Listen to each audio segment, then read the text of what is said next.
Ratio में first ratio आता है आपका इन्वेंट्री टर्नओवर रेशियो। इसका फॉर्मूला क्या है? Cost of revenue from operation divided by average inventory.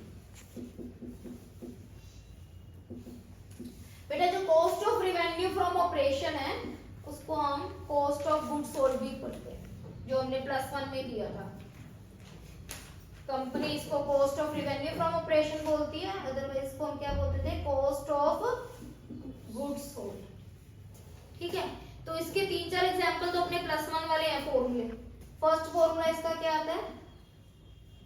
Opening stock plus net purchase plus direct expense minus closing stock. +1 में किया था ये वाला फॉर्मूला। सेकंड फॉर्मूला इसका आता है net cell minus gross profit. इसको शॉर्ट में क्या बोलते हैं अपने? कॉक्स। थर्ड फॉर्मूला अगर नेट लॉस गिवन है तो सॉरी ग्रॉस लॉस गिवन है तो net cell plus gross lost. Last formula जो इस वाले चैप्टर में हमारा इंक्लूड हुआ है क्योंकि कंपनी है तो कंपनी के through cost of revenue from operation कैसे कैलकुलेट करते हैं? कंपनी की statement of profit and loss बनाते हैं, उसमें एक्सपेंसेस में सबसे पहले क्या आता है? फर्स्ट एक्सपेंस क्या आता है? Cost of material consume, purchase of stock in trade, work in progress, finish goods whatever, plus changes in inventory plus direct expense if any. जो एम्प्लॉय बेनिफिट एक्सपेंसेस है उसमें अगर वेजेस वगैरह है, कोई भी जो अदर हेडिंग में कोई डायरेक्ट एक्सपेंस अगर आ जाए तो वो इसमें क्या कर देते हैं आपने ऐड। तो ये वाले आपके फॉर्मूले किसके हैं? Cost of revenue from operation. ये नाम थोड़ा न्यू है, बाकी ये फैमिलियर वर्ड है। क्या है? Cost of goods sold. ठीक है। सेकंड हमारा इसमें क्या यूज हो रहा है आपका? Average inventory. Average inventory, average किसी भी चीज की कैलकुलेट करनी है तो हम क्या करना है? डिवाइड करना है। ओपनिंग इन्वेंट्री, यहाँ पे 2 ही इन्वेंट्री होती है। इन्वेंट्री का मतलब क्या होता है? स्टॉक। तो opening inventory plus closing inventory. अब इसकी 2 इन्वेंट्री है, इनकी एवरेज निकालने तो डिवाइड बाय 2। ठीक है, तो ये वाला इसका बेसिक फॉर्मूला है इन्वेंट्री टर्नओवर रेशियो का। ठीक है, इसको राइट कर लो। इसमें डायरेक्ट एक्सपेंस एक बार रिकॉल करवा देते तुम सबको। डायरेक्ट एक्सपेंस कौन कौन से हैं? +1 में किए थे, फिर भी कर लेते हैं। वेजेस, फर्स्ट वर्ड क्या आ जाए? वेजेस, चाहे इससे रिलेटेड वेजेस हो या वेजेस एंड सैलरी हो। कैरीज के 3 वर्ड आते हैं, कौन कौन सा? ओनली कैरीज टर्म आ जाए, carries inward, carries on purchase. Same freight के हैं, freight, freight inward, freight on purchase. इसके अलावा क्या आता है? Power, gas and fuel. ठीक है, ये वाले आपके क्या है? सारे के सारे डायरेक्ट एक्सपेंसेस। ठीक है, तो हम एग्जाम करते हैं।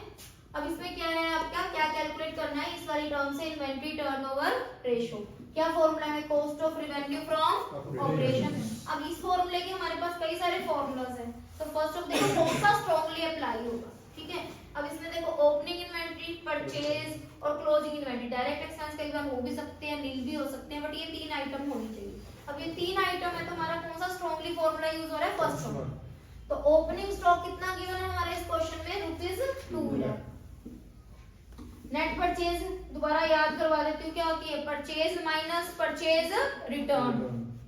ठीक है, बट यहाँ पे परचेज है, परचेज रिटर्न है नहीं, तो यही अज्यूम कर लेंगे कि क्या है? Net purchase. 4,60,000 plus direct expenses. Direct expenses कौन सा है इसमें?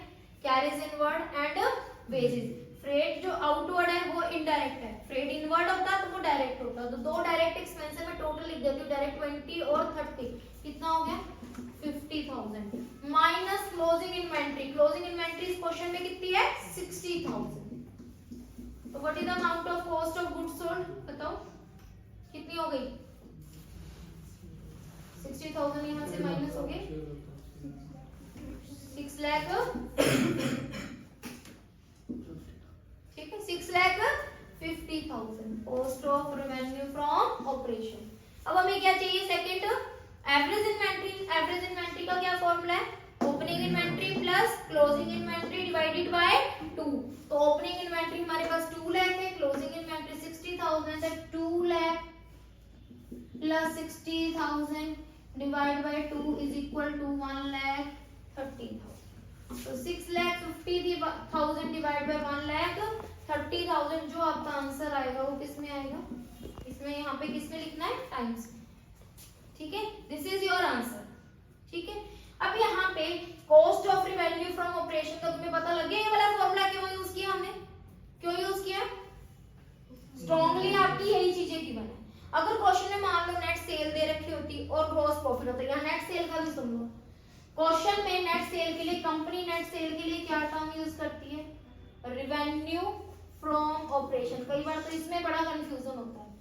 कॉस्ट ऑफ गुड्स सोल्ड के लिए cost of revenue from operation और सेल के लिए ओनली रेवेन्यू फ्रॉम ऑपरेशन। मतलब रेवेन्यू फ्रॉम ऑपरेशन के आगे कॉस्ट ऑफ आ गया तो वो क्या है आपकी कॉस्ट ऑफ गुड्स सोल्ड है। अगर रेवेन्यू फ्रॉम ऑपरेशन है तो ये आपकी क्या है नेट सेल। ऑलरेडी ये भी चीज है कि ये नेट सेल है, इसमें से सेल रिटर्न आपने डिडक्ट नहीं करना, ठीक है। रेवेन्यू फ्रॉम ऑपरेशन के लिए नेट लिखना जरूरी नहीं है, revenue from operation it means net cell. तो अगर आपको क्वेश्चन में net cell and gross profit अगर कुछ हिंट दे रखा है तो आपका ये लग जाएगा, ग्रॉस लॉस दे रखा है देन आपका ये वाला फॉर्मूला अप्लाई हो जाएगा, और ये वाली आइटम दे रखी है तो ये समझ आ गया इसका इन्वेंटरी टर्नओवर रेशियो, ठीक है। हाँ जी नेक्स्ट हम एक सम और करते हैं। इसमें opening inventory purchase revenue from operation ये क्या होती है बेटा नेट सेल और ग्रॉस प्रॉफिट दिया हुआ, ठीक है। अब हमने कैलकुलेट अगेन वही करना है inventory turnover ratio, formula cost of revenue from operation. अब बताओ इसके लिए स्ट्रांगली कौन सा अप्लाई हो रहा है, अब ये फर्स्ट वन तो यूज नहीं हो रहा, कौन सा यूज हो रहा है सेकंड वन, क्योंकि रेवेन्यू फ्रॉम ऑपरेशन है एंड ग्रॉस प्रॉफिट की रेट गिवन है। तो रेवेन्यू फ्रॉम ऑपरेशन कितना है बेटा 6 लाख, ग्रॉस प्रॉफिट कितना है 30%, कुछ मेंशन नहीं है ना तो किस पे है, तो आप ये अज्यूम करके चलोगे ये किस पे है सेल पर। तो 6 लाख मल्टीप्लाई बाय 30% कितना आ गया 1,80,000। 6 लाख में से 1,80,000 डिडक्ट करेंगे अपना कितना आ गया 4,20,000 is cost of revenue from operation. Then हमने क्या कैलकुलेट करनी है average inventory. Average inventory is equal to opening inventory plus closing inventory divide by 2। अब बताओ इस क्वेश्चन में closing inventory but closing inventory हमने +1 में भी किया था, क्लोजिंग इन्वेंट्री कैलकुलेट करेंगे। क्लोजिंग इन्वेंट्री कौन सी वाले वॉल्यूम में है फर्स्ट वाले में। अब हमें कॉस्ट ऑफ गुड्स सोल्ड की तो वैल्यू पता लग गई ना, तो मतलब अगर आपको ओपनिंग इन्वेंट्री मिसिंग है या क्लोजिंग इन्वेंट्री मिसिंग है तो कॉस्ट ऑफ गुड्स सोल्ड आप दूसरे फॉर्मूला से कैलकुलेट करोगे और फर्स्ट फॉर्मूला से आप क्या कैलकुलेट कर लोगे ओपनिंग एंड क्लोजिंग इन्वेंट्री। तो यहाँ पे हमारे पास कॉस्ट ऑफ गुड्स सोल्ड आ गया 4,20,000। ओपनिंग स्टॉक हमें क्वेश्चन में गिवन है दैट इज 50,000। नेट परचेज भी गिवन है, परचेज है पर परचेज रिटर्न नहीं है, then we will assume that it's net purchase. Direct expense मैंने तुम्हें पहले भी बोला था क्वेश्चन में है या नहीं है doesn't matter, we will consider 0 and closing inventory is x। समझ आ गया। तो अगर किसी क्वेश्चन में ओपनिंग या क्लोजिंग इन्वेंट्री मिसिंग है तो कॉस्ट ऑफ गुड्स सोल्ड के लिए आप अनदर फॉर्मूला यूज करोगे। कॉस्ट ऑफ गुड्स सोल्ड आ जाएगा तो फर्स्ट वन फॉर्मूला में वो वैल्यू पुट करके आपको क्या फाइंड आउट हो जाएगा ओपनिंग इन्वेंट्री मिसिंग है तो क्लोजिंग, ओपनिंग इन्वेंट्री मिसिंग है देन वो कैलकुलेट कर देना, क्लोजिंग है तो वो कैलकुलेट कर देना, ठीक है। क्या ये वैल्यू बेटा कैलकुलेट करके बताना 3 ना हां 20,000 is the value of closing inventory. अब क्या कैलकुलेट करना है हमने average inventory. Average inventory is equal to opening inventory plus closing inventory divide by 2। Opening inventory given थी, क्लोजिंग इन्वेंट्री हमने फाइंड आउट कर ली दैट्स रुपीस 20,000 डिवाइड बाय 2 कितना आ गया 35,000। तो एवरेज इन्वेंट्री 35,000, उसके बाद आपका आंसर आ जाएगा ये आपका सम, ठीक है।